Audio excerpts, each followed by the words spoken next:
Alrighty, what is up everyone? We are back with another injury video. So this PowerPoint will be over Quervain's disease, and I'm Bailey Lairson, and I will be going through it with you. So first, some of the anatomy in the wrist. It's going to be, if you're in anatomical position, it'll be right below your thumb, which would be on your lateral side. It involves your extensor pollicis brevis, your abductor pollicis longus, and it usually occurs right around the base of the thumb, and it's the fibrous osseous tunnel, which is made up of the radial styloid and extensor retinaculum. So pathology, it can be classified as thickening of the tendon sheath. A lot of people will think it is inflammation of the tendon sheath, but it's just it's classified as thickening. And it's accumulation of mucopolysaccharide, cycloride. Yeah. Then thickening of the tendon sheath usually occurs below the anatomical snuff box, as seen in this picture. The first dorsal compartment is where it occurs. Mechanism of injury includes chronic overuse of the wrist, a direct injury to the wrist, scar tissue which can resist movement of the tendons. So if you have some scar tissue build up there, and inflammatory arthritis, such as rheumatoid arthritis. Some signs and symptoms: pain near the base of the thumb, swelling near the base of the thumb, trouble moving thumb and wrist while grasping or pinching something, a sticking or stop and go sensation in the thumb while moving it. Some special tests, well, just one special test, is the Finkelstein test, which is shown here in this picture, and we have a video for you.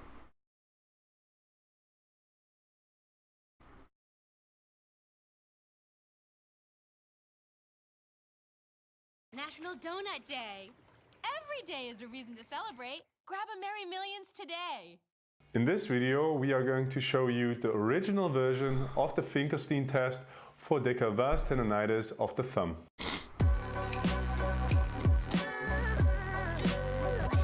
This is the hallmark test to diagnose this pathology, although no values and validity are known. So the clinical value of this test is questionable. To perform the test, Dawson et al. From the year 2010 recommend a three-stage process which is well tolerated and able to diagnose decalvous tendonitis accurately. To perform the test, have your patient's affected extremity extended so that the wrist remains at the edge of the treatment table. The arm is positioned with the ulnar aspect of the forearm on the table and the ulnar aspect of the hand hanging off of the edge. The forearm is maintained in neutral. In the first step, the patient's pain is assessed with gravity-assisted, gentle, active ulnar deviation at the wrist. This version is suitable for patients who present in the acute phase. This test is positive if the patient reports pain aggravation at the tip of the styloid process.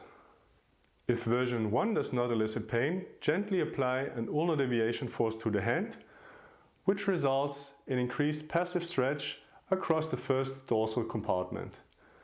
Again, this test is positive if the patient reports aggravated pain over the styloid process. If the second step is still not provoking, we will perform the original version described by Finkelstein et al., which is suitable for patients in the chronic stage that are unlikely to experience substantial pain in the first two steps.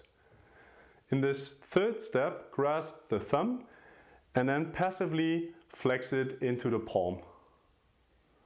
A positive test result is recorded if the patient experiences increased pain over the tip of the styloid process. So yeah, there you go. That's how you perform the Finkelstein test. There's, I guess you can say there's 4 different ways really. This is an active test right here shown in this picture, which you can do on your own and you don't need a partner for it. So some predisposing factors are age. Usually occurs between the ages of 30 and 50. They usually have a higher risk of developing it. Sex, it's more common in women. And baby care, if you're lifting your child repeatedly with your thumbs for leverage, that can impose some stress onto the tendons. In your work environment, if your job requires a lot of repetitive hand and wrist motions, such as like pinching, grabbing, or picking things up with your fingers.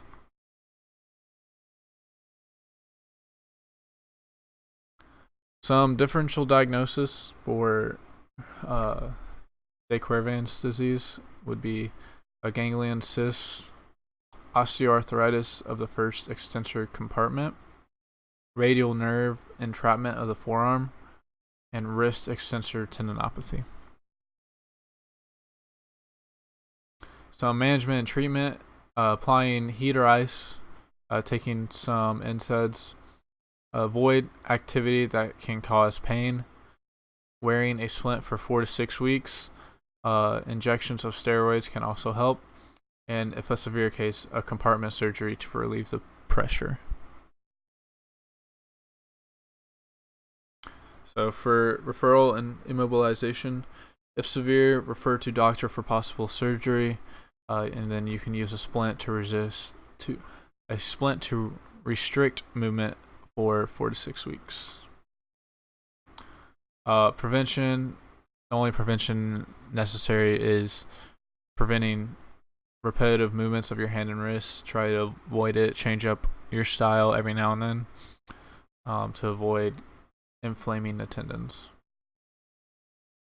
So Mulligan technique, there are 2 Mulligan techniques you could do that could help alleviate some of the pressure or pain. A radial or ulnar glide can be performed. It just depends on the patient which one feels better in that situation.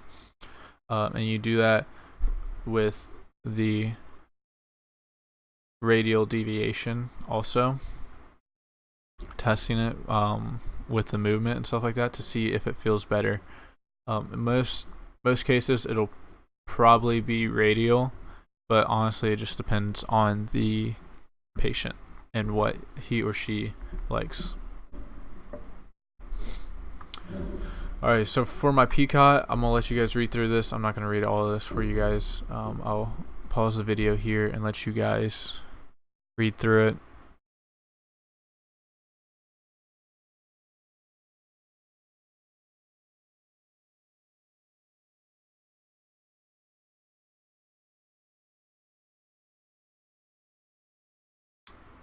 Alrighty. We've read through all that. Here's a summary of it basically. For the population, it was just one patient of a 61-year-old woman who was presented with signs and symptoms of that are consistent with de Quervain's tenosynovitis of the right hand. To describe the eye was to describe conventional physical therapy interventions together with mobilization with movement, aka Mulligan techniques, and the treatment of an individual with a complicated scenario of de Quervain's tenosynovitis. Comparison is to compare whether using mobilization with movement techniques worked well with healing a complicated case. Outcome. The treatment regimen, which involved conventional physical therapy, aided the complete resolution of the patient's impairments and functional limitations, and it took around 5 months to complete this study. And here are my references, and that is all for me. Thank you.